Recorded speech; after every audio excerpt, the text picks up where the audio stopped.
যাও যাও যাও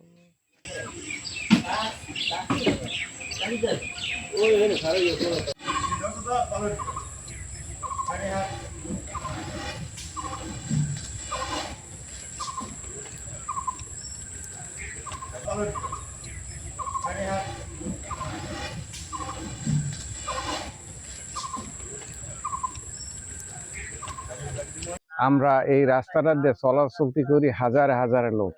আজকে 2-3 বছর ধরে রাস্তাটার বেহাল দশা, কিন্তু আমরা কোনো এই মাজা কোমর আমাদের বুড়ো মানুষ তো থাকে না, জুয়ান পোলাপানও লাভ দিয়ে রাস্তা দিয়ে ফুটে পড়িয়ে যায়। রাস্তা এত দূর খারাপ, এই রাস্তাটার কেন এটা গুরুত্ব দেন না আপনারা? আর এই যে ডেলিভারি কেস মেয়ে ছেলে নিয়ে যায়, এই যে বাচ্চারা স্কুলে যায়, সবাই একটা দুর্ঘটনা এখানে ঘটে, অনেক ঘটে দুর্ঘটনা, গাড়ি পড়িয়ে যায়, উল্টে যায়। এটার দিকে আপনারা গুরুত্ব দেবেন, আমি এই আশা রাখা এই বললাম।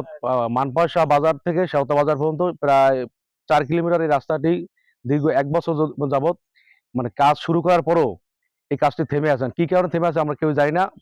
অনেকের সাথে যোগাযোগ করার চেষ্টা করছি, এবং এখানে আমরা শুনছি নাকি নাসিম ভাই ফিরোজ ভাই কাজ শুরু করছিল, সেও কাজ একবার ধরছিল কিছু আপনার যে পাইলিং করছে, পাইলিং করার পরে এবং আমাদের রাস্তার দুই পাশে এজেন্ট ছিল, 4 কিলোমিটার এজেন্ট সব উড়ে ফেলার পর দুই সাইডে চালাইছে।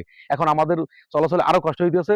তাই আমরা আশা করি যে আমাদের এমপি মহোদয়, মাননীয় সংসদ সদস্য ইসরাত সুলতানা ইলেন ভুট্টো এবং আমাদের উপজেলা নির্বাহী অফিসার তাদের দৃষ্টি আকর্ষণ করছি, যাতে আমাদের এই রাস্তাটি অতি তাড়াতাড়ি দ্রুত কাজ শেষ করে আমাদের জনগণের জনদুর্ভোগ থেকে আমাদের মুক্তি করেন।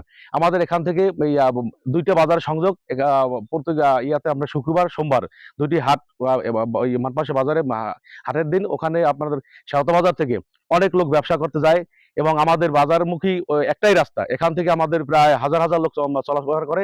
আপনারা দেখতে পাচ্ছেন এখানে অনেক গাড়ি থামিয়ে আছে, সামনে যে রাস্তাটা আছে এখান থেকে আপনার গাড়ি একেবারে এখান থেকে যাত্রী নামাইয়া আবার ওখান থেকে উঠান লাগে, এমন অবস্থা আছে মিনিমাম 4-5 জায়গায়। আমাদের এই শেওতা বাজার হইতে মানপাশা বাজার পর্যন্ত প্রায় 4 কিলোমিটার রাস্তা গত 2 বছর যাবত খুব বেহাল দশা।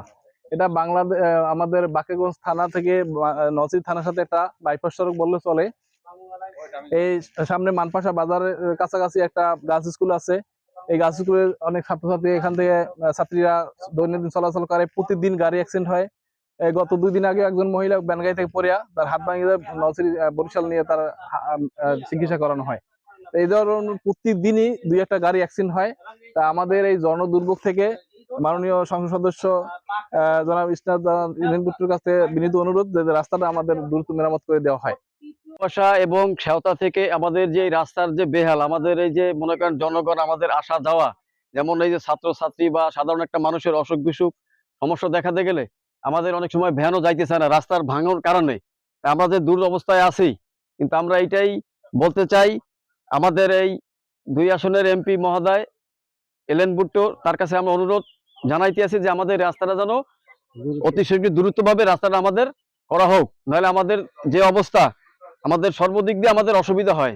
প্রতিদিন আর কি মাদ্রাসা যখন যাই তখন অনেক ঝামেলা হয়, গাড়ি ঘোড়া যাইতে চায় না। আর তারপর যখন আমরা আসি তখন গাড়ি আসতে চায় না, আমাদের হাইটে আসতে হয়। অনেক দুর্ভোগ হয় যে আমাদের এখানে অনেক ছাত্রছাত্রী আসে, আমাদের মাদ্রাসা স্কুল সবই দূরে, আমাদের যাইতে খুবই কষ্ট হয়ে যায়। এবং আসার পথে গাড়ি তো পাওয়া যায় না বলতে চলে, আমাদের হাইটে আসতে হয়, এমনি অনেক দূরের পথ। এবং এখান থেকে বহুত আর কি অবস্থা খারাপ, আমাদের এখান থেকে আর কি গাড়ি পড়ার অনেক আর কি রেকর্ড আছে, তার জন্য আর কি গাড়ি দিকে আসতে চায় না। এবং এখান থেকে প্রচুর বাঙ্গাবাড়ির সামনে পোল আছে, ব্রিজের অবস্থা খারাপ। আর আমরা সাইকেল নিয়ে যাই, সাইকেল নিয়ে যাইতে খুব কষ্ট হয়ে যায়। তারপর সাইকেলের ধরেন ঋণের সমস্যা হয়, এবার অনেক সমস্যা হয়, গাড়ি ঘোড়া চলতে খুবই কষ্ট হয়। ভ্যান চালক, এই রাস্তা থেকে আমরা গাড়ি নিয়ে যাইতে পারতেছি না, এখান থেকে আমার লোকজন নামাইয়া তারপর ওই পাশে যাইয়া তারপর লোকজন উঠাইতে হয়। অনেক গাড়ি অ্যাক্সিডেন্ট হয়েছে, হাতও ভাঙছে।